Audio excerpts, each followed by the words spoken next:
Ang unang pagbasa gikan sa basahon ni Propeta Sirach, naghulagway sa samari sa kinabuhi ni Hari David ug nganong nahimo siyang pinangga kayos Ginoo, niya nahimo pagyong gamhanan kaayo.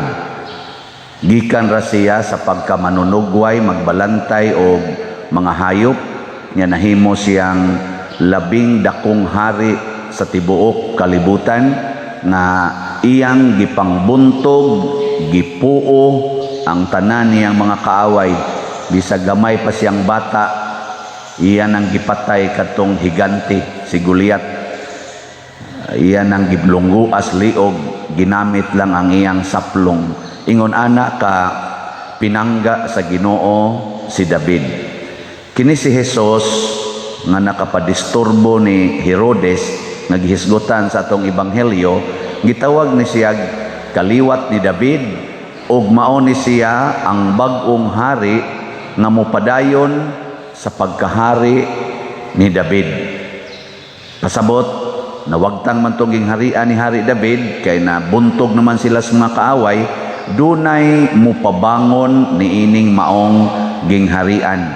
O kinsa man, mao si Jesus. Si Juan nga magbubunyag, maoy mag-una ni Jesus, maoy maghatag og kanibang signal nga niabot na si Jesus ug mao ni ang manluluwas. Karon si Juan gitagaan sa Ginoo og dako kayong gahom aron pagbuntog sa kaaway. Mura kuno siya og kaning kalayo nga tigputli sa puthaw, sabon nga tiglimpyo sa buling, mga mansa. Pero lahi ang pagbuntog sa kaaway nga gihatag sa Ginoo ngadto ni David, lahi sad ang pagbuntog sa kaaway nga gihatag sa Ginoo ngadto ni Juan nga magbubunyag. Kay si David sa una, ang iyang gigamit espada, saplong. Unya, pag-abot na ni Juan o ni Jesus, ang pagbuntog sa kaaway, ang ilang gigamit, gugma. Kuyaw kayo no? Sa una, si David, ang iyang gihigugmag maayo ang Ginoo. Nya kutob sa kontras Ginoo, kanang wa mo tuos Ginoo, iya yung puuhon, pinaaging espada. Pero pag-abot na ni Jesus, nagipasiunhan ni Juan nga magbubunyag, ang gigamit na gugma.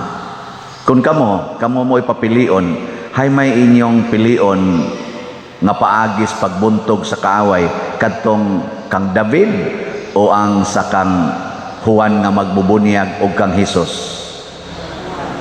Ang sa inyong gamiton, kusog sa pagbuntog o kaaway o gugma? Sure? Og nag-away na mo kinsay tag-iyas imong bana, ang kabit ba niya or ikaw? Unsa may gamito nimo ngadtos iyang kabit? Kusog o gugma? Di nimo bugnoon. labi nagyog dadon sa imong bana ang iyang kabit nga nas inyo, nya ikaw adto ka spikas, adto ra ka sa sala mag folding bed, nya sila mosuod sa inyong kwarto, di nimo bugnoon. Ha?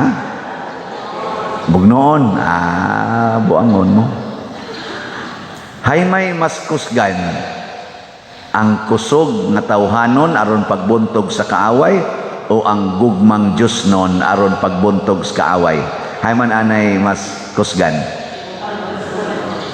Matod pa ni Kristo, higugmaa ang imong kaaway. Sa una, ingnon si David, hutda gid na silag patay. Pero karon ang sugo nas Ginoo, higugmaa ang imong kaaway. Mga igsoon, ang gugma mas kusgan kaysa espada, o mas hait pa kaysa espadang duhay suwab. Matod pa ni Kristo, ang akong pulong hait pa sa espada, kay mudut ni ngadto sa kasing-kasing. Si Herodes gud nga way pagtuos Ginoo, nahadlok mo patay ni Juan. Ngano man, ganahan siya maminaw sa pulong ni Juan, sakit lang.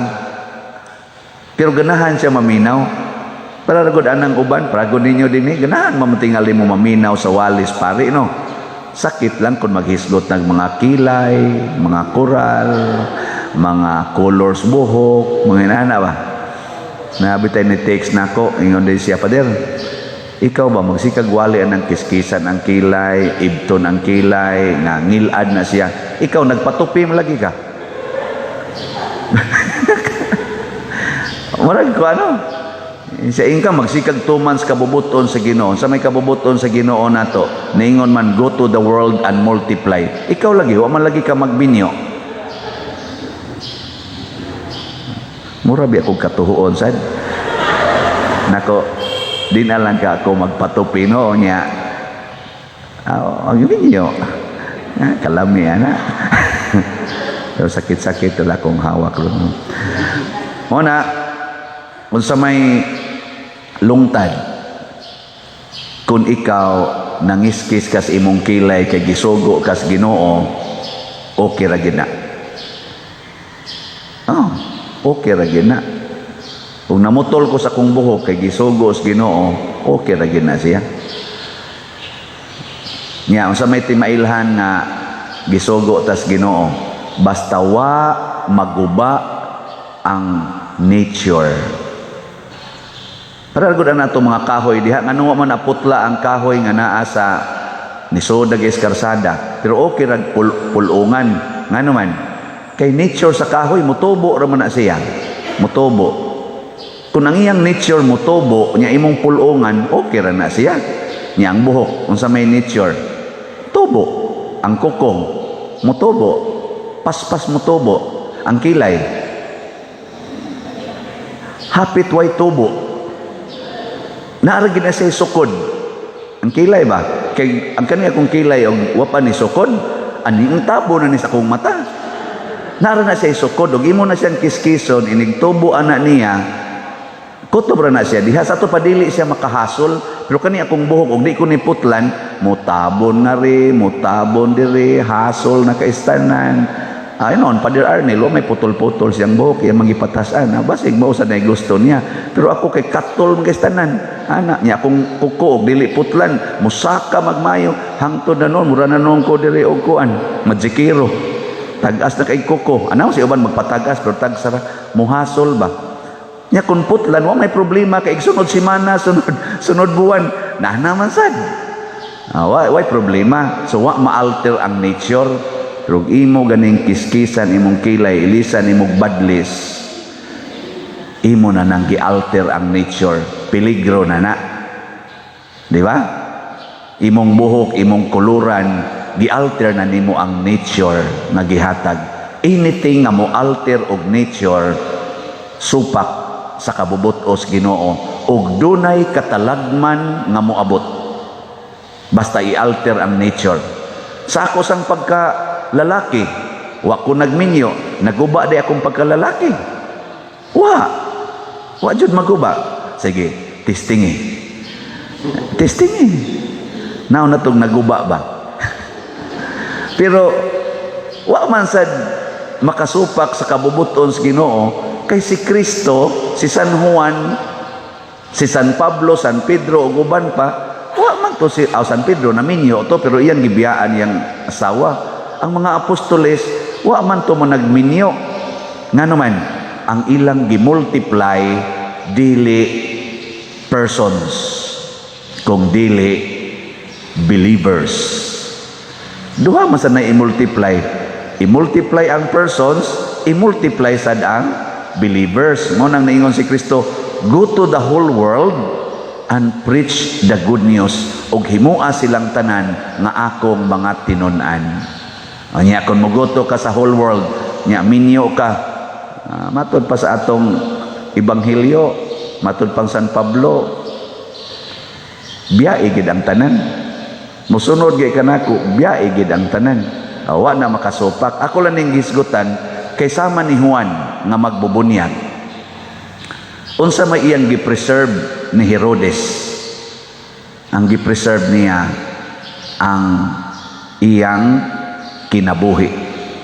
Mao ginay pinakakor ang kinabuhi. Unsa may gipaningkamutan ni Juan nga ma-convert ang iyang kasing-kasing aron mabag-o ang kinabuhi nga gibulingan og maayo sa sala.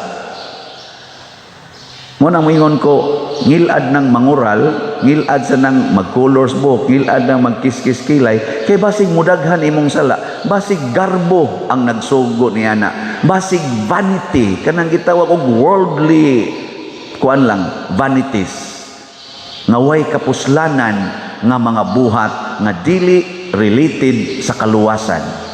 Basin ba? Ang sala, maoy nakabuling sa kinabuhi, nga gusto ni Juan, gusto ni Jesus, mo nang nagpalansang sa Jesus sa cross, nga matangtang ang kanang grabe kaing buling sa sala, nga naa nato. Lawom kay nang bulinga. Ay lingi ana imong tupad be. Mungutan na. Ina unsa maron imong kalag bulingon? Ina. Kay limpyo gani pasabot kana siya kusog kay na siya manglimpyo sa kalag sa iyang isig katao. Unsa may iyang ilimpyo? Gugma. Kanang gugma mauna siya ay makapalimpyo sa sala. Kay ang tinuod natong kaaway mao ang sala. Sala sa kadawo, sala sa kasina, sala sa kaulag, sala niining hakog kaitas gahom, sala niining pagdinumtanay kining kasuko, kini ang atong pagka libakiro, libakira. Kini mo'y pertining kuyawa ning kaawaya. Kaya nga naman, mupatay ni og lawas. Atong lawas, patyon ani. Bungkagon ani ang relationships. Hugnoon ani ang mga pamilya. Hugnoon ani ang mga kaning ni ang katilingban. Mo na ingos Kristo, ang usa ka panimalay nga mag-unay away, hugno. Ang gingharian nga mag-unay away, hugno. Ang nasod nga magpunay away, hugno. Musta maron ato mga politicians, wa man nag-away. Nya ang mga sumusunod sa mga pumipili, wa mo apil sa away. Hinaot untang wa mo apil, haron di ta mahugno. Kay kita rabasan mo apil rabasas ilang duwa inawayay.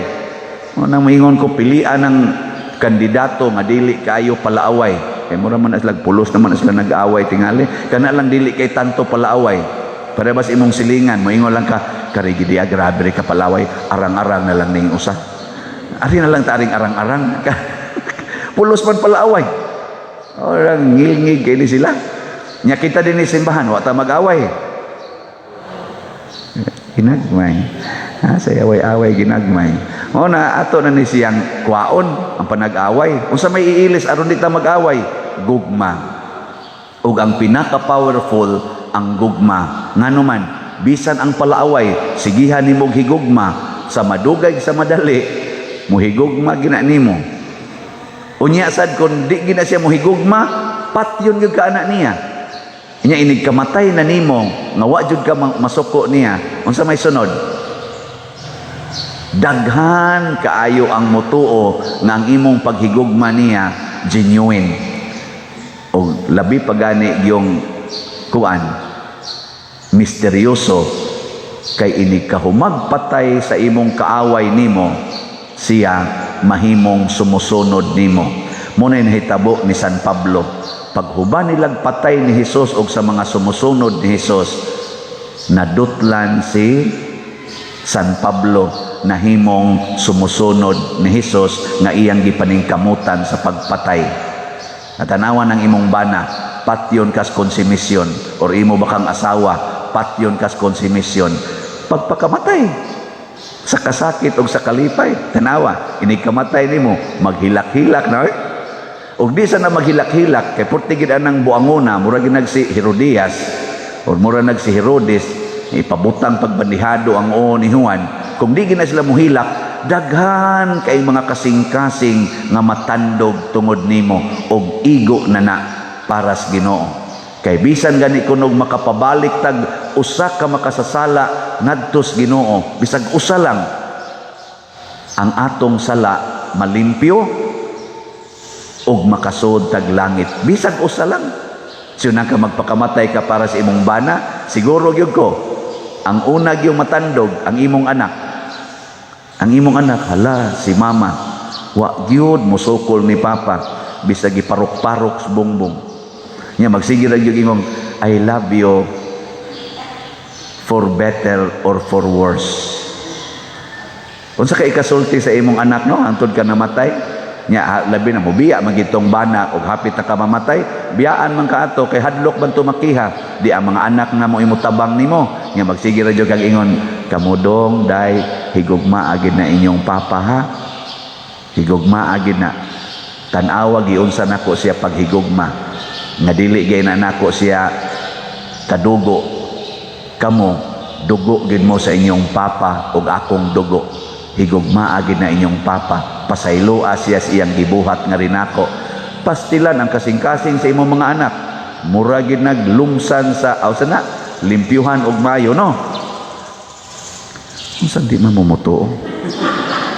Aun sa mo ikon kanang hapit ta kang mamatay portigid yung tinigbasay nya kung gapinal na kadiha nya patay na imong bana kay imong gipusil ka kining pisting inataya ni kani niya ay gimog sunod ani kani niya la tagud-taguran na ninyo magbuo mamatay man ko ani akong samad kada tiwasan na ninyo ko anang unsa man imong gitanom sa imong mga anak ang pagdumot sa ila mismong amahan.